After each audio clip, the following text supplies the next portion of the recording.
What if a single, almost forgotten moment could have changed the course of American history? In 1835, Andrew Jackson was attending a funeral at the U.S. Capitol when Richard Lawrence, an unemployed house painter, attempted to assassinate him. Lawrence approached Jackson and fired 2 pistols at point-blank range. Incredibly, both misfired.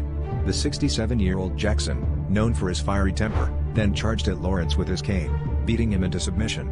This dramatic event not only highlighted Jackson's unyielding resolve but also amplified his image as a near-mythic figure, shaping public perception and solidifying his political legacy. Imagine the different trajectory American politics could have taken had those pistols not failed.